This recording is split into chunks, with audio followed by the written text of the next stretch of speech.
You're welcome. It's time to check your money with America's money maven, Vicki Brackens. Vicki Brackens is the president of Brackens Financial Solutions Network, LLC, and a registered representative of LPL Financial, member SIPC. The Christmas season is upon us. Vicki, are you ready? No, was that clear enough? As No. clear enough. I don't This, know about you, George. Okay. What's the song? I don't know what you came to do. I don't Listen, know what you came to do. hey, but I am not ready. It's coming way too fast. I saw the advertisement yesterday about the times that you had to take everything into the post office to make sure that it got there on time. And I'm going like, that's 10 days from now. But you're traveling though.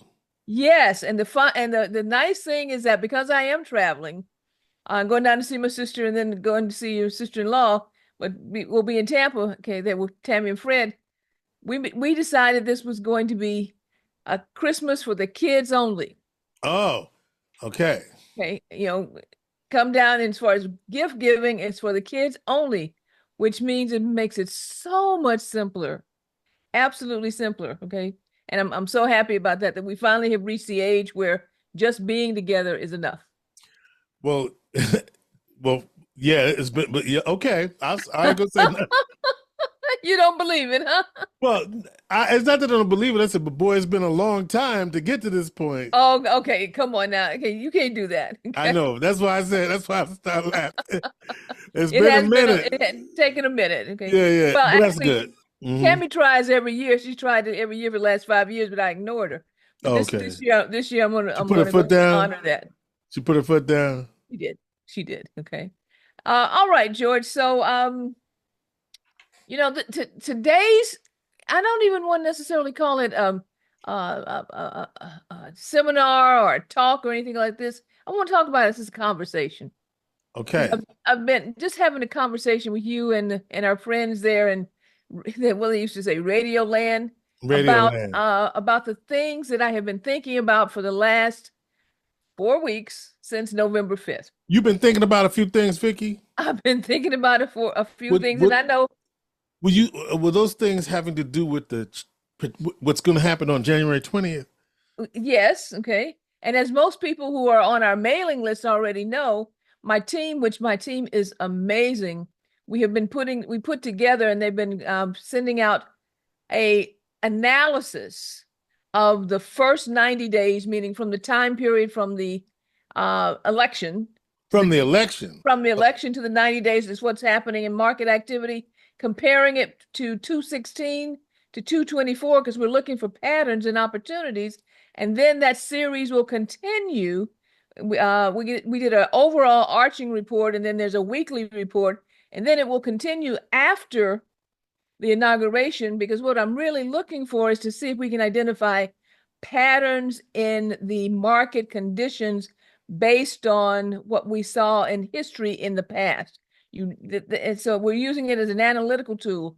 And I've gotten a lot of comments concerning how important that information has been, even this first 3 weeks. Yeah. Anybody who wants it can go onto our LinkedIn page or Facebook page, or just drop a note and we'll make sure that you get the link. But what I really am looking at now is how we have been reacting. Mm. Okay, and what that reaction has been. And sometimes when you say the word reacting, folks take it to mean that it's a negative. No, it's not necessarily a negative, but exactly what I was trying to find a word to encapsulate how most people that have been having conversations with, including myself, have felt since the November 5th election. Yeah. Well, can I just offer something anecdotally? Yeah, what's up? You know how everybody was so concerned about the price of eggs? And a lot of people on the platform formerly known as Twitter have been remarking at how robust the shopping has been for people that didn't have no money. They have no money. They had no money. They were they struggling. they didn't have no money. You know, they didn't know where the next meal was gonna come from. That's what we heard, right? The Families were struggling in the Midwest. Strongest travel weekend in history. Hello. Okay, the largest, what was it, Black Friday in history. I haven't seen the Cyber Monday numbers yet, but I expect them to be basically historic again. Okay. Yes, it is amazing. Yeah, Okay. yeah, just wanted to point that out. Okay, yeah. But let me go back to where I was. You take me down another road. I don't want to All go right. down that road Come yet. on back, Vicky. Come on All back. right. The road that I wanted to go down was really to try and figure out what I was really feeling as far as my reaction and how that translates into one of the most important concepts that we need to consider on a financial basis. And what I was feeling, I believe, is powerless. Ooh. Mm. We put a lot of energy, tremendous amount of energy, into building coalitions Mm-hmm. and working through strategies to drive results and doing the things that on a statistical basis and in the playbook said should work. And it didn't work. Mm. And we came out with an outcome that we didn't expect, particularly since as we got closer and closer to the election, the numbers were showing that victory was ahead of us. And when it didn't happen, I felt powerless. Mm. There was an emptiness there. It wasn't just a sadness. I don't know about you, George. It was almost like as something had been taken out of me. There was an emptiness there that I had not experienced in a very long time. In fact, I can pinpoint the one or two times that has happened where I felt absolutely powerless. And it was probably something you weren't expecting either. Not at all. Okay. As far as that kind of feeling, I knew there was, I mean, statistically, there's always a possibility that there's a winner and a loser and that Yeah, we that's just not lost the that issue. election. And I knew what that feeling would be if it happened. But the one that I actually experienced was not what I was expecting because I was not expecting to feel powerless. So I Mm-hmm. had to go back and pull myself into myself. Okay, I know that's the only way I can describe it and sit with myself for a while. And I appreciate the fact that you called me and said, "You all right?" I did. Okay, because I'm not usually silent. I became very silent, okay, for more than a minute, okay, to really sit with myself, to really look at what are the things that you have talked about, Vicki Brackens, Mm. over the years to this audience that have been mainstays and foundational concepts that we need to bring back and have conversations around so that we can regain our power. Because I need for everyone to understand that you are not powerless going forward. So here's some of the concepts. I bet you're going to remember some of these. Come on. First one is zero no more. Zero no more. Zero no more. That does not change. No. We have a mission to make sure that each generation is moving forward because we must carry assets and we must carry our power forward.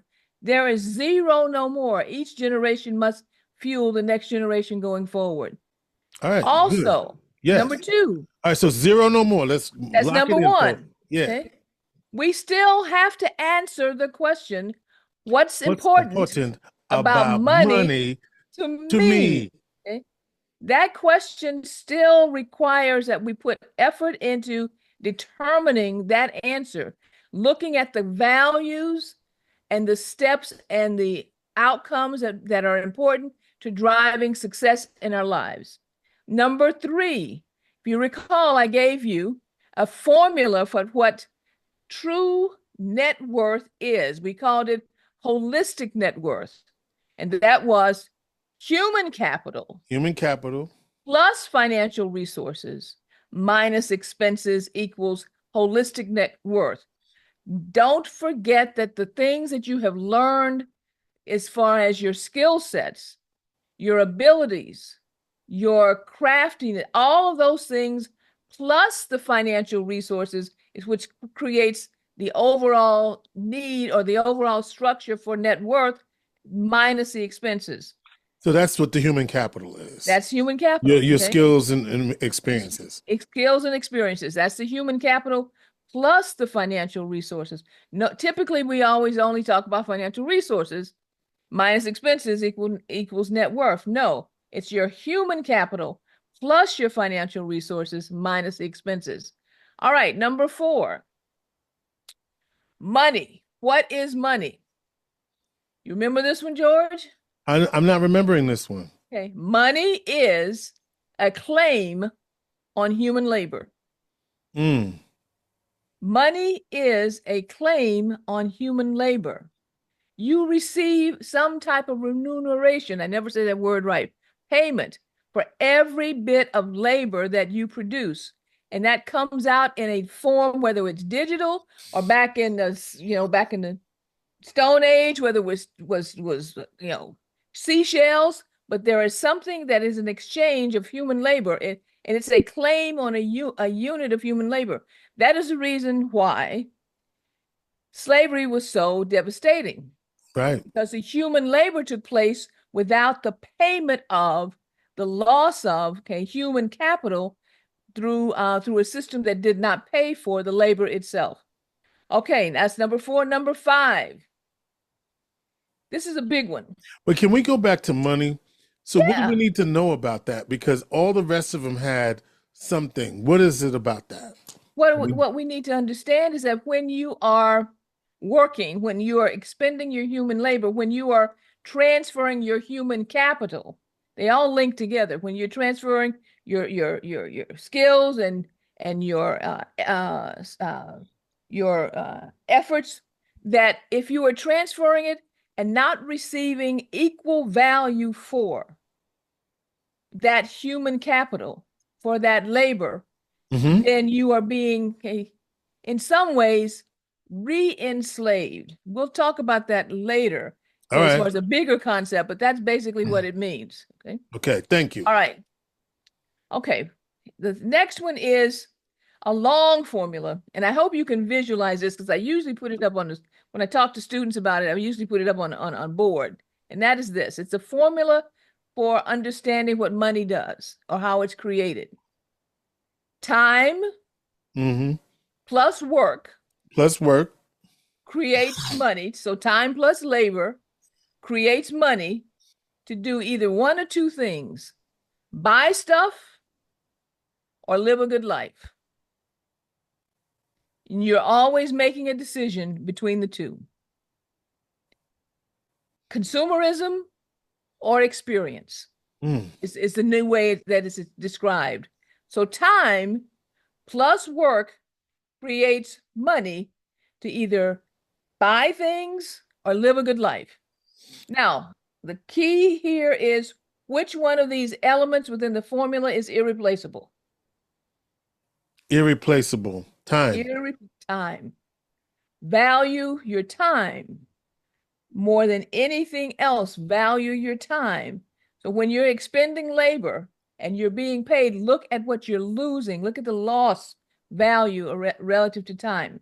The final one is this, because all of this is about creating a mindset, a platform of power.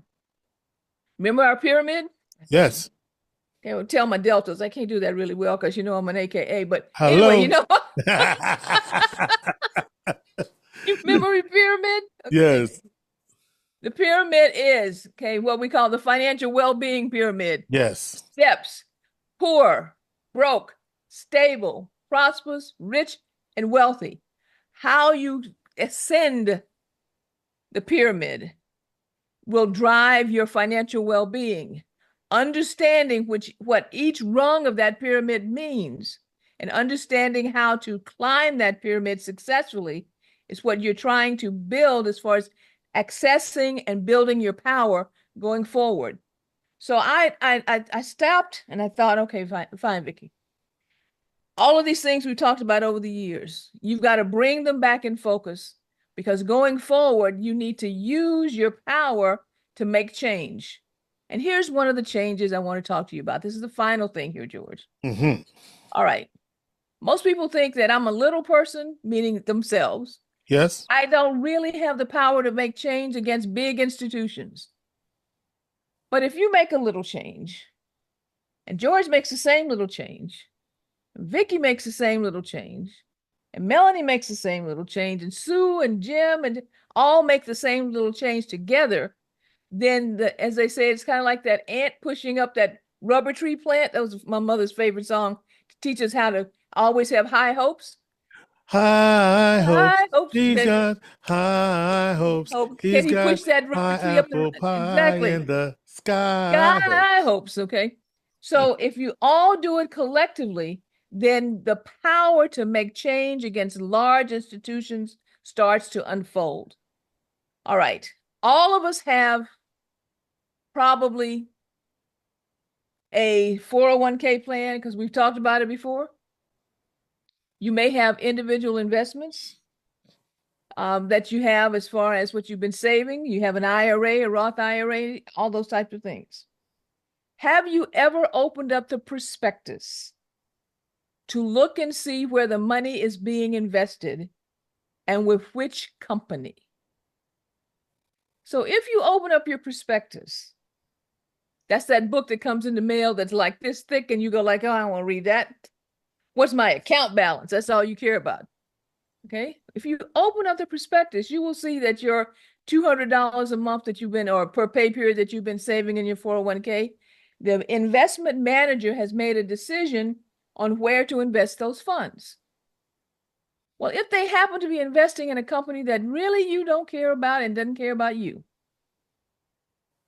or your values or what you're trying to accomplish, maybe it's time collectively for us to start having some conversations about not investing in those companies. Okay. There's a hard way to do it. There's an easy way to do it. I'm going to tell you the easy way. If your accounts are set up under what are called separately managed funds, meaning the manager themselves buys individual shares versus a mutual fund, then you can call your investment manager and say, I do not want my money invested in Joe Blow, Walmart, or Target, or GM, whoever it happens to be, because they don't reflect my values. This is where the concept of ESG started years ago. Okay, socially responsible, but it doesn't have to just be socially responsible for the environment. How about some social responsibility around the things that I care about, because you're making decisions that are hurting me, hurting my community, and hurting the people that I care about. So collectively, particularly if you have a separately managed account, you can call your investment manager and say, I don't want to invest in XYZ company, sell that position and buy something else that will give me the same type of return, but not empower those who are taking power from me. Come on. Okay. So Okay. that's and if you want to start to feel more powerful, do something like that. So, Vicki, I suspect that after you thought about that, you're feeling pretty powerful right now. I am. Okay? I am feeling real powerful because it now gives me an agency. It gives me the opportunity to voice how I not only just feel, but to say in my own quest for building wealth that I have control. Yes. Keep your eye on the prize. All right. All right. So, George, that was a long explanation and a long way around, but I wanted to be sure everybody got the background of what we're discussing. If you have questions, absolutely give me a call. Area code 315-930-4499, or reach out at info@brackensfsn.com. I'd love to have more conversations, particularly about where is your power. As a matter of fact, yes. Yeah, your plate, we got a little bit of, we got one more little morsel on that plate. Okay. Okay. What? You have been asking people who want to be a part of a virtual seminar. Oh, that's right. Okay. So go ahead and do your thing. Okay. So, if you want to be part of a virtual seminar that we're hosting in January of 2025, I said I needed 20 people. I still need a few more in order for us to have the capacity that I think will make sense for this conversation. And we will have some conversations about where is your power. So reach out at info@brackensfsn.com and get on the pre-registered list so we can put this program together for January. Now, George, our plate is full. Vicki Brackens is the president of Brackens Financial Solutions Network, LLC, and a registered representative of LPL Financial Member SIPC. She is America's money maven.